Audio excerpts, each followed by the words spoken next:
अस्सलामुअलैकुम। उम्मीद है कि आप लोग सब खैरियत से होंगे और आप लोगों की ऑनलाइन क्लासेस सही जा रही होंगी। आज हमारा फ़िज़िक्स का थर्ड लेक्चर है, जिसके अंदर हम लोग फ़िज़िक्स का जो इंट्रोडक्शन है उसी की क्लास को कंटिन्यू करेंगे। आज भी हम लोग जो है वो बाकी ब्रांचेस को पढ़ने की कोशिश करेंगे। अच्छा,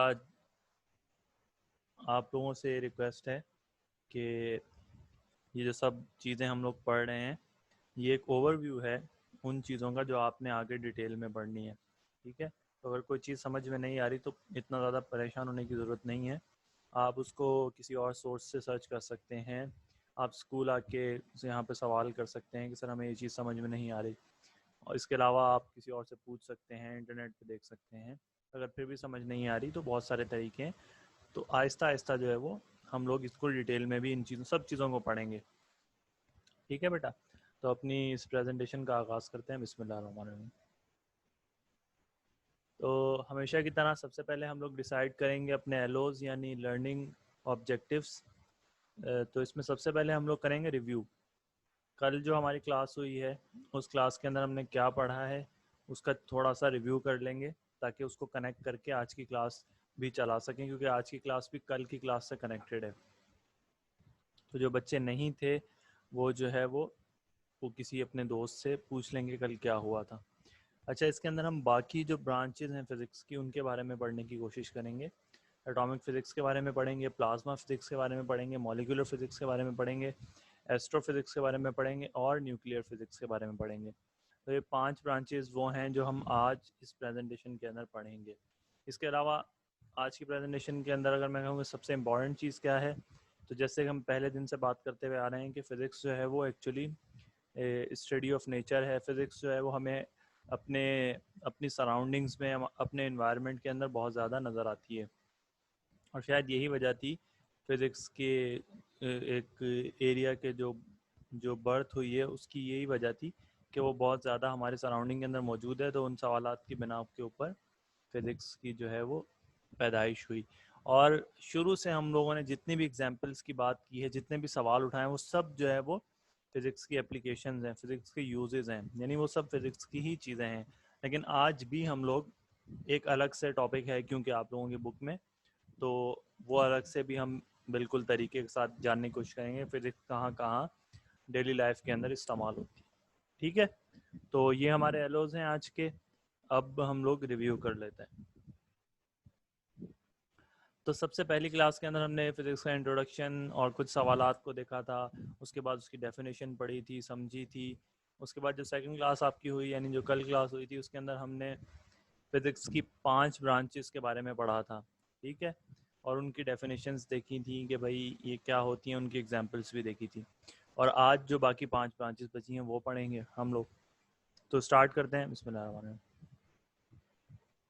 सबसे पहली जो ब्रांच है फिज़िक्स की जिसको हम आज पढ़ेंगे वो है एटॉमिक फ़िज़िक्स। आपको पता है कि फ़िज़िक्स जो है वो केमिस्ट्री से अगर कहीं पे रिलेट करती है तो वो ये ब्रांच है फ़िज़िक्स की। अब आप यहाँ पर एक एटम देख रहे होंगे और उसके सराउंडिंग में इलेक्ट्रॉन्स मूव कर रहे हैं, तो आप सोच रहे होंगे कि ये सब चीज़ें तो हम केमिस्ट्री में पढ़ते हैं। जहाँ पर भी फ़िज़िक्स के लॉज अप्लाई होते हैं, जहाँ पर भी फ़िज़िक्स की बात होती है, आपने देखा होगा कि एटम के गिर्द जो इलेक्ट्रॉन है वो एक पाथ पे घूमता है। उसकी वजह ये है कि उसके दरमियान कोई फोर्स है जो उसके न्यूक्लियस उस फोर्स के साथ उसको अट्रैक्ट करता है, तो इस वजह से वो गोल या जिस भी पैटर्न पे वो घूमता है। तो ये फोर्स का कॉन्सेप्ट आपको पता है केमिस्ट्री का नहीं है, फोर्स का कॉन्सेप्ट पूरा जो है वो फिज़िक्स का है। अगर सेंटीपिटल फोर्स से घूम रहा है या सेंट्रीफ्यूगल फोर्स से घूम रहा है, कोई एक्सेलरेशन हो रही है, मूव कर रहा है, वो सारी चीज़ें फिज़िक्स के कॉन्सेप्ट के अंदर आती हैं। तो फिज़िक्स के जितने भी लॉज एटम पे अप्लाई होते हैं, एटम के अंदर जो इलेक्ट्रॉन, प्रोटॉन, न्यूट्रॉन, न्यूक्लियस होता है उसके ऊपर अप्लाई होते हैं, तो उसको हम एटॉमिक फिज़िक्स कहते हैं। तो इसकी हम प्रॉपर डेफिनेशन पढ़ लेते हैं। The branch of physics concern with the structure of the atom and the characteristics of सब एटॉमिक पार्टिकल्स। यानी हमारा जो स्ट्रक्चर है एटम का वो ऐसा क्यों है, जैसे मैंने पहले बात की इलेक्ट्रॉन, प्रोटॉन, न्यूट्रॉन। इलेक्ट्रॉन बाहर क्यों होता है, प्रोटॉन और न्यूट्रॉन अंदर क्यों होते हैं, और वो अंदर ही क्यों रहते हैं, वो बाहर क्यों नहीं आ जाते। ये बहुत सारे सवालात हैं जिनका जवाब हमें फिज़िक्स से मिलता है। ठीक है, नेक्स्ट टॉपिक बहुत ही इंटरेस्टिंग चैप्टर है आप लोगों की बुक का, जिसका नाम है न्यूक्लियर फिजिक्स। आपने न्यूक्लियर बॉम्ब्स के बारे में सुना होगा और न्यूक्लियर पावर प्लांट्स के बारे में सुना होगा। कराची के अंदर न्यूक्लियर पावर प्लांट्स मौजूद हैं, लेकिन ये न्यूक्लियर होता क्या है, न्यूक्लियर का मतलब क्या होता है, ये बहुत ही इंटरेस्टिंग टॉपिक है आप लोगों का। तो इसके बारे में पूरा आपका चैप्टर है, शायद आप लोगों ने पहले भी पढ़ा हो। तो सबसे पहले इसकी डेफिनेशन पढ़ लेते हैं। Nuclear physics is a field of physics that studies atomic nuclei and their constituents and interactions. Nuclei जो है वो न्यूक्लियस का प्लूरल है, आप न्यूक्लियस भी बोल सकते हैं इसको। तो एटॉमिक सॉरी न्यूक्लियर फिजिक्स जो है उसके अंदर हम क्या पढ़ते हैं, एटम का न्यूक्लियस के बारे में। एटम के न्यूक्लियस के अंदर क्या हो रहा है। एटॉमिक फिजिक्स के अंदर हम पूरे एटम की बात करते हैं, लेकिन यहाँ पे सिर्फ न्यूक्लियस की बात करते हैं। अच्छा, आपको थोड़ा सा ओवरव्यू दे दूँ, हालांकि ये चीज़ें आप बाद में पढ़ेंगे, लेकिन फिर भी आपको थोड़ा सा बता दूँ कि जो एटम का न्यूक्लियस होता है उसके अंदर प्रोटॉन और न्यूट्रॉन होते हैं, और जब वो न्यूक्लियस ब्रेक होता है, टूटता है, तो उसमें से बहुत ज़्यादा एनर्जी निकलती है। और उस एनर्जी की बिना पे ही, जैसे कि मैंने अभी बताया कि न्यूक्लियर पावर प्लांट होते हैं जहाँ पर बिजली बनाई जाती है न्यूक्लियर एनर्जी से। तो वो न्यूक्लियर एनर्जी एटम को जब हम उसके जो जो न्यूक्लियस होता है उसको तोड़ते हैं तो उसमें से एनर्जी निकलती है। क्यों तोड़ते हैं, कैसे टूटता है वो न्यूक्लियस, और बहुत सारे ऐसे सवालात हैं जिनको हम डिटेल से इसके चैप्टर के अंदर पढ़ेंगे। ठीक है। नेक्स्ट हमारा जो ब्रांच है वो है प्लाज्मा फिजिक्स। आपने छोटी क्लासेस के अंदर पढ़ा होगा कि 3 स्टेट्स ऑफ मैटर और एक 4th स्टेट भी है जिसका नाम है प्लाज्मा। तो प्लाज्मा एक 4th स्टेट है और उसके अंदर जो भी फिनोमेनाज होते हैं उनके बारे में पढ़ने को हम प्लाज्मा फिजिक्स कहते हैं। पहले इसकी डेफिनेशन पढ़ लेते हैं। Plasma physics is study of 4th state of matter comprising charge particles. जो प्लाज्मा होता है एक्चुअली उसके अंदर जो है वो चार्ज पार्टिकल्स होते हैं, यानी जैसे कि एटम है, एटम न्यूट्रल होता है, उसके ऊपर कोई चार्ज नहीं होता अगर वो नॉर्मल हालत के अंदर मौजूद है तो। लेकिन ये जो प्लाज्मा होता है इसके अंदर जितने भी पार्टिकल्स होते हैं वो चार्ज पार्टिकल्स होते हैं, और ये पूरा एक चार्ज मैटर होता है। तो इसके बारे में पढ़ने को कि इसके अंदर क्या प्रॉपर्टीज़ हैं, इसका इंटरेक्शन किसी से होता है तो क्या होता है, ये बहुत सारे सवाल आते हैं जिसमें जो हम इस फील्ड के अंदर पढ़ते हैं। एस्ट्रोफिजिक्स, जैसे कि आपको एस्ट्रो से पता चल गया होगा, एस्ट्रोलॉजी जिसको हम फल्कियात का इल्म कहते हैं, एस्ट्रोनॉमी कहते हैं। तो एस्ट्रोफिजिक्स क्या है, पहले इसकी डेफिनेशन पढ़ लेते हैं। The branch of physics concerned with the physical nature of stars and the application of laws and theories of physics to the interpretation of astronomical observation। अच्छा, मेरा ख्याल है कि मैं आपको इसको वर्ड बाय वर्ड समझा दूं तो ज़्यादा बेहतर होगा, क्योंकि इसमें कुछ मुश्किल अल्फाज का इस्तेमाल हुआ है। The branch of physics concern with the physical nature of stars, यानी अगर कोई स्टार है वो आपको किसी कलर का दिख रहा है तो वो क्यों दिख रहा है। फिजिकल मतलब उसका जो फिजिकली वो कैसा है, उसकी नेचर देखने हैं क्यों है ऐसा, तो वो आपको फिजिक्स बताएगी कि क्यों है ऐसा। And the application of laws and theories of physics to the interpretation of astronomical observations. अब वो कह रहा है कि भाई जो हम एस्ट्रोनॉमिकल ऑब्जर्वेशंस हैं, यानी जो आसमान के अंदर हम ऑब्जर्वेशन करते हैं, जैसे आप देखते हैं कि भाई रात हो जाती है तो हमारा चांद हमें नज़र आता है, सूरज गायब हो जाता है, और जब दिन होता है तो हमें सूरज नज़र आता है और चांद गायब हो जाता है। तो ये एक हमारी ऑब्जर्वेशन है, मतलब एक बच्चे से भी आप पूछेंगे तो वो आपको बता देगा ये बातें। तो ये क्यों होता है, ये चीज़ हम फिज़िक्स के लॉस के ज़रिए प्रूव करते हैं कि कोई रोटेट कर रही है चीज़, या कोई चीज़ अपने एक्सिस पे रोटेट कर रही है, कोई चीज़ किसी दूसरी चीज़ के गिर्द रोटेट कर रही है। ये सब ऑब्जर्वेशंस को हम इस पे हम फिज़िक्स के लॉस को अप्लाई करके और जानने की कोशिश करते हैं कि क्यों हो रहा है सब कुछ, और इन सब सवालात के जवाबात हमें एस्ट्रोफिज़िक्स देती है। मॉलिक्यूलर फिजिक्स, जैसे हमने एटम की बात की थी, एटम एक छोटी चीज़ होती है, स्मॉलेस्ट पार्टिकल होता है, और मुख्तलिफ एटम्स मिलकर एक मॉलिक्यूल बनाते हैं। तो मॉलिक्यूलर फिजिक्स क्या होती है, पहले इसकी डेफिनेशन पढ़ते हैं। Molecular physics is a study of physical properties of molecules, the chemical bonds between atom as well as the molecular dynamics. इसके अंदर क्या होता है कि जो हमारे मॉलिक्यूल्स होते हैं उसके ऊपर किस तरह वो एक दूसरे से जुड़े रहते हैं, उसके अंदर एटम्स किस तरह बाइंड रहते हैं एक दूसरे के साथ, अगर कोई मॉलिक्यूल टूट जाता है तो क्यों टूटता है, और इस तरह के बहुत सारे सवालात, इन सब चीज़ों की हम स्टडी इस मॉलिक्यूलर फिजिक्स के अंदर करते हैं। अच्छा, यहाँ पे हमारी ब्रांचेज ऑफ फिजिक्स जो है वो कंप्लीट हो गई। पूरी 10 ब्रांचेज हमने यहाँ पे की हैं। इस हवाले से अगर आप लोगों का कोई सवाल हो तो आज की वीडियो कोशिश कर रहा हूँ कि मैं शॉर्ट रखूँ और आखिर में आप लोगों के सवाल ले लूँ, ताकि अगर कोई कन्फ्यूजन हो रही है, क्योंकि आज ये टॉपिक हम लोग कंप्लीट कर लेंगे, तो कोई कन्फ्यूजन हैं तो आप एंड में चैट के अंदर क्वेश्चन कर सकते हैं। अच्छा, तो अब हमारा न्यू टॉपिक स्टार्ट हो गया है इसी के अंदर, जिसका हमें बहुत दिनों से इंतज़ार था, और वो ये है कि application of physics in our daily life. तो उसकी वीडियो को हम स्टार्ट करते हैं। और अच्छा, वीडियो स्टार्ट करने के बाद आप लोगों को इसको गौर से सुनना है। एक बहुत अच्छी वीडियो है ये, जिसके अंदर काफ़ी ज़्यादा एप्लीकेशंस बताई गई हैं और बहुत सिंपल वे में बताई गई हैं। बावजूद इसके अगर आपको कुछ समझ ना आए तो आप उसको लिख लें पेपर के ऊपर, और वीडियो ख़त्म होने के बाद आप उसका भी सवाल कर सकते हैं। ठीक है, तो वीडियो स्टार्ट करते हैं। बिस्मिल्लाहिर्रहमानिर्रहीम।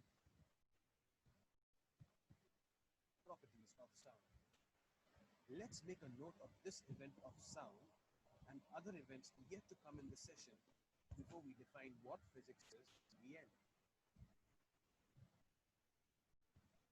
To have a cup of coffee, we boil water. After turning on the stove, we notice that the water is hot enough when it starts boiling and releasing steam. This gradual rise in temperature that causes the water to bubble and later change to steam is called heat. Thus, we get hot water by heating, that is, increasing the temperature of water. Heat is used in the industry to melt metal and make various types of heavy-duty machinery like automobiles and generators. It is also used in household appliances like the electric or steam iron. Heat and its properties is an important topic of physics as well. While we take a walk in the park on a tar road, we have a good grip without slipping because of a sort of roughness or resistance between the soles of our shoes and the surface of the road. This resistance that's responsible for grip is called friction or traction. But say if we're busy on our cell phones or waving at our friends and we do not notice a banana peel in front of us, what makes us fall? Well, apart from our absent-mindedness, it is due to the reduced friction between our shoes and the road because of the slippery banana peel. Friction, which is an important factor in the making of tires, is also explained by physics.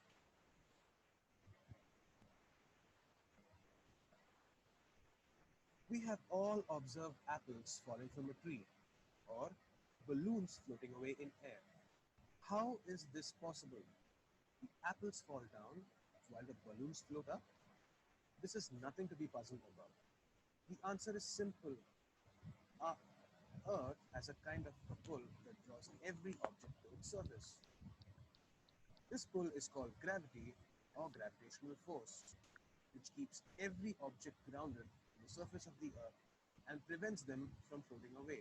This is why apples fall to the ground and why people or objects on the underside of the Earth do not fall into space. So why did the balloon float away and not fall to the ground? Again, it's no big deal. We know the air is light.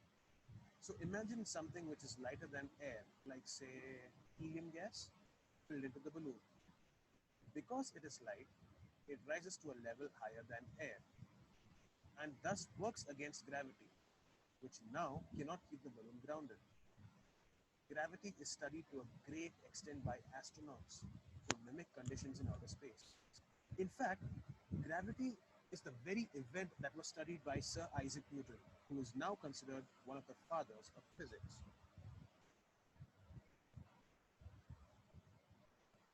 When we use a compass, we notice that the direction of the needle is constant. That is, the needle points in only one direction, north. This is because of a force of attraction between two oppositely charged ends called magnetism. All materials that follow magnetism can be termed as magnets. Did you know that apart from being just a planet, our Earth is actually one big giant magnet? The geographic north pole of the Earth, that is the Arctic region, is actually The magnetic south pole, which attracts the magnetic north pole of the compass. This is why the compass always points north, no matter where it is. We all know opposites attract, don't we? Physics looks into the property of magnetism, which is used in modes of transport, like the metro trains and in parts of electronic speakers.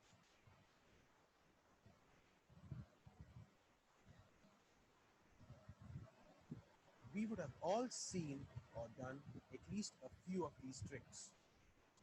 So, what makes objects remain still or maintain its position even if there is a pull or tug on it? It is the inertia or unwillingness or laziness of a body to change its state of rest or motion. This means if a body moves, it prefers to remain in motion and finds it difficult to stop unless an outside force acts on it. Similarly, when a body is not moving or at rest, it prefers to stay that way and finds it difficult to start moving unless an outside force acts on it. This property of inertia is important for the automobile industry while mimicking accidents for safer cars to be manufactured. Thus, physics also involves inertia.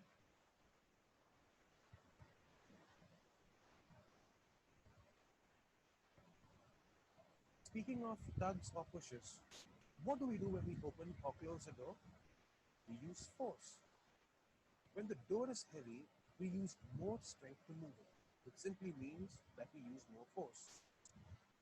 Force is something that we use on a daily basis in almost all tasks we undertake, like brushing our teeth, pushing buttons on a keyboard or cell phone. Force is also involved in various processes, like coughing, sneezing, and blood flow, due to the contraction of certain muscles in our body. Simply put, force is nothing but the pressure exerted by one body on another body. Sports like swimming or running also employ force. For this reason, force is also dealt with by physics. Let's look into our daily gadgets, like the cell phone. What makes the cell phone work is the electricity that's supplied by the battery. What charges the battery is the electricity that's supplied by the power source.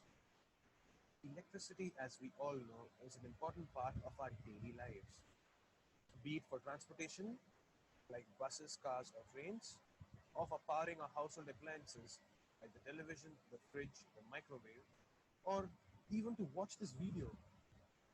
Did you know that our body is also like an appliance, and the power to run it comes from certain cells which produce electricity? This type of electricity is called as bioelectricity, which we will see in our biology videos. Though we all are biological systems, the mechanism of electricity production is explained by physics. Remember, if electricity can rock your world, it can also shock your world. The many usages of electricity is enough proof to justify why we include electricity in physics.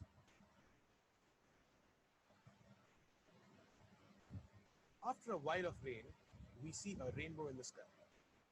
It is beautiful and has 7 different colors. This is a property of light, particularly white light. Though we call it white light, it is actually a mixture of lights of many different colors. Rainbows are formed due to the splitting of sun rays, which is white light, to raindrops. Study of light is an important part of physics because of the various usages of light, like in decorations and lasers.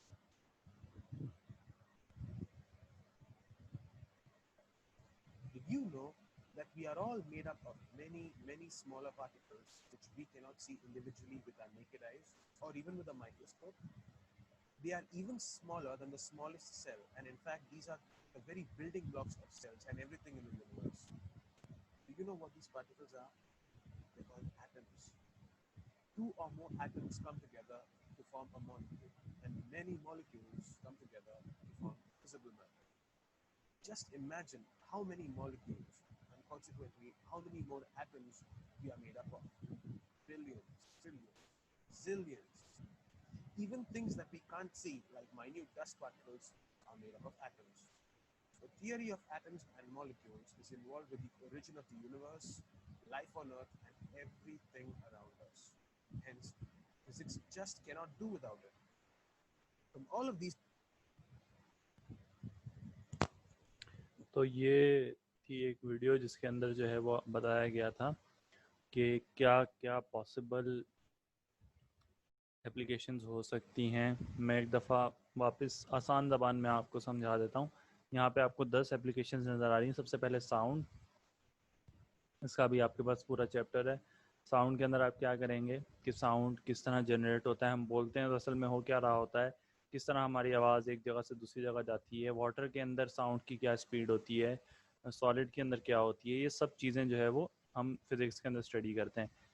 जब भी आप किसी चीज़ को heat देते हैं तो वो चीज़ गर्म हो जाती है, और जैसे इसने वाटर की एग्जांपल दी कि हम अगर कोई पैन के अंदर पानी डाल के उस पर उसको हीट देंगे तो वाटर एवेपोरेट हो जाएगा, और इस तरह हम किसी चीज़ को पिघला के हम उसकी शेप चेंज कर सकते हैं वगैरह वगैरह। तो ये सब चीज़ें जो है वो फिज़िक्स की एक एप्लीकेशन है। फ्रिक्शन एक बहुत इंपॉर्टेंट चीज़ है, अगर फ्रिक्शन ना हो तो ना हम लिख सकें, ना हम चल सकें, और बहुत सारी चीज़ें जो हैं वो हमारी वो हम ना कर पाएँ। तो फ्रिक्शन क्या होती है कि रगड़ जिसको हम उर्दू में कहते हैं। कभी कभी फ्रिक्शन हमारे बहुत काम आती है, कभी कभी हमें फ्रिक्शन को कम करना होता है, हमारे लिए काम काम की साबित नहीं होती। तो ये भी आपका पूरा एक टॉपिक है इसके अंदर। ग्रेविटी का हम सबको पता है कि ग्रेविटी हमें ज़मीन की तरफ खींचती है, हम अगर चल पा रहे हैं तो ग्रेविटी की वजह से चल पा रहे हैं, और हम हवा में जैसे स्पेस के अंदर साइंटिस्ट जो हैं वो मूव करते हैं, वैसे ही हमें मूव करना पड़ता। ठीक है। उसके अलावा मैग्नेटिज्म आपको पता है कि मैग्नेट, कुछ मटेरियल्स होते हैं जो मैग्नेट होते हैं, और उनके जो डिफरेंट पोल्स होते हैं वो अट्रैक्ट करते हैं। और इसके अंदर इसने एग्जांपल दी कि दुनिया भी एक मैग्नेट है, और जब भी आप कंपास उठाते हैं तो उसका नॉर्थ डायरेक्शन की तरफ वो मूव कर रहा होता है। उसकी वजह ये होती है कि दुनिया एक मैग्नेट है और उसके ऊपर साउथ पोल है, तो साउथ पोल, साउथ और नॉर्थ दोनों अपोजिट हैं, तो ये दोनों एक दूसरे को अट्रैक्ट करते हैं। अच्छा, इसके अलावा उसने इनर्शिया की बात की।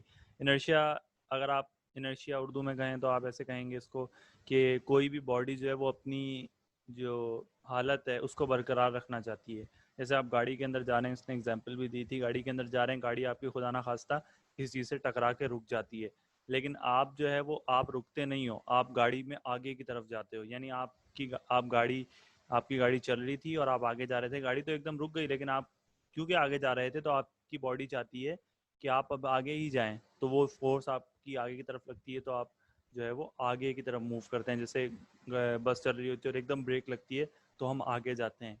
तो ये जो कोई भी बॉडी होती है अगर वो मोशन में होती है तो वो चाहती है कि वो उसी मोशन में रहे, तो इसको इनर्शिया कहते हैं। इसके अलावा पूरा लॉ है, उस पर हम डिटेल में बात करेंगे। हम कुछ क्लासेस बाद ही आपका इंशाल्लाह ये टॉपिक भी स्टार्ट हो जाएगा। फोर्स आपको पता है हर चीज़ में इस्तेमाल होती है, पुश के लिए भी पुल के लिए भी। तो फोर्सेस का आपको काफ़ी हद तक कॉन्सेप्ट क्लियर होगा। इलेक्ट्रिसिटी पे हमने बात की थी कि इलेक्ट्रिसिटी जो है वो हर जगह हमारे घर के अंदर इस्तेमाल होती है। फ़ोन्स हमारे उनसे चलते हैं और कंप्यूटर्स हमारे उससे चलते हैं। तो ये भी एक बहुत बड़ी एप्लीकेशन है। लाइट बहुत इंपॉर्टेंट एप्लीकेशन है। हमें जानने को मिलता है कि आसमान से जो हमारी सूरज से लाइट आ रही है वो 7 कलर्स पर मुश्तमिल होती है। इसके अलावा हम घरों के अंदर जो आर्टिफिशियल लाइटिंग करते हैं, बल्ब्स लगाते हैं, अगर वो पॉसिबल ना होते तो रात के अंदर हम कुछ भी ना कर पाते। और उसके बाद एटम्स, आपको पता है कि हमने एटॉमिक फिज़िक्स एक पूरा ब्रांच है उसकी, तो वो जो है वो उसके अंदर हमने पढ़ा था कि एटम के बारे में भी हम इसके अंदर पढ़ते हैं। तो तकरीबन आप अगर इन सब चीज़ों को सम कर लें, सिर्फ इन्हीं चीज़ों को सम कर लें, तो आपको देखेंगे पूरी दुनिया के अंदर फिज़िक्स के एप्लीकेशंस हैं और लाखों करोड़ों एप्लीकेशंस हैं। अब ये आप पे डिपेंड करता है कि आप इससे ज़्यादा एप्लीकेशन भी निकाल सकते हैं। properties of sound. अच्छा, ये कुछ यहाँ पर मैंने अलग से भी लिख दी हैं, ये भी एप्लीकेशन पढ़ लेते हैं। जिसमें इलेक्ट्रिसिटी लिखी हुई है जिसकी हम पहले बात कर चुके हैं, तो ये बात हम नहीं करेंगे। Hydro electric project is a method in which water is use to generate electricity. Again हम लोगों ने जो साइंस एग्जीबिशंस के अंदर जो प्रोजेक्ट बनाए थे, तो उसके अंदर हम क्या करते थे कि एक पंखा लेते थे या टरबाइन जिसको कहते हैं, उसके ऊपर पानी ड्रॉप करते थे। जब वो पंखा घूमता था तो उससे कोई बल्ब या छोटी मोटी हमने अगर कोई चीज़ अटैच की होती थी तो वो बल्ब जलने लग जाता था। तो ये भी एक फिज़िक्स की प्रॉपर्टी है जिसको अगर हम बड़े लेवल पे करते हैं तो हमें उससे बिजली बनाने का मौका मिलता है। अच्छा, when we talk our vocal cords vibrate producing sound, इसकी हम बात कर चुके हैं. When we eat food the chemical energy of food is being converted into mechanical energy which we use to do different types of work. ये चीज़ हमने इसकी बात नहीं की कि जब हम खाना खाते हैं तो खाना अंदर जाके टूट जाता है और टूटने के बाद वो जो है वो केमिकल एनर्जी होती है असल में तो, लेकिन वो कन्वर्ट होकर मैकेनिकल एनर्जी में हो जाती है. आपके पास जब ताकत आती है तो आप डिफरेंट तरह के काम करते हैं, ठीक है. जैसे आप कोई चीज़ उठा लेते हैं तो वो कन्वर्जन होती है केमिकल से मैकेनिकल में. अगर ये चीज़ आप लोगों को समझ में नहीं आ रही तो कोई इशू नहीं है, सिर्फ ये चीज़ें सुन लें और अपने जहन के अंदर रख लें, क्योंकि जब हम इन पर बात करेंगे तो ये एग्जाम्पल्स आपके जहन में होनी चाहिए.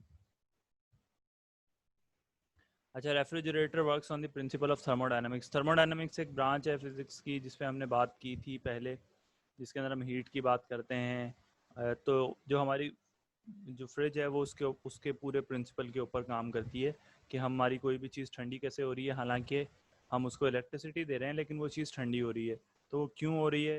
क्योंकि हम उसको एनर्जी देते हैं. एनर्जी देने के बाद एक प्रोसेस होता है जिसके जरिए गैस जो है वो उसके अंदर जाती है, कंप्रेस गैस, और उसको वो चीज़ को ठंडा करती है. प्रेशर कुकर्स को हम इस्तेमाल करते हैं, आपको पता है कि अगर हम किसी चीज़ को बंद करके रखें तो वो चीज़ जल्दी बन जाती है. उसकी वजह ये होती है कि जो वेपर्स अंदर होते हैं, जो भाप उसके अंदर होती है, वो एक प्रेशर क्रिएट कर देती है जिसकी वजह से वो चीज़ जल्दी बन जाती है.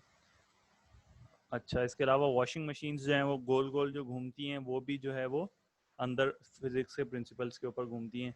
म्यूज़िक सिस्टम, साउंड की हमने बात की थी, फिजिक्स के प्रिंसिपल्स पे होता है. कंप्यूटर्स जो होते हैं इलेक्ट्रिसिटी के बगैर नहीं चल सकते. इसके अलावा अंदर जो मटेरियल्स इस्तेमाल होते हैं वो सब फिजिक्स के प्रिंसिपल्स के ऊपर होते हैं. तो यही आज की प्रेजेंटेशन थी हमारी, जिसके अंदर हमने कुछ ब्रांचेस की बात की और ब्रांचेस के अलावा हमने ये बात की कि एप्लीकेशंस क्या हैं फ़िज़िक्स की. मेरा ख्याल है काफ़ी हो गया है. अगर आप लोगों के कुछ सवालात हैं तो मैं जल्दी से इसलिए ख़त्म करने की कोशिश कर रहा था कि अगर आप लोगों के सवालात हैं तो आप लोग वो सवालात आप पूछ सकते हैं. बहुत बहुत शुक्रिया. अस्सलाम वालेकुम.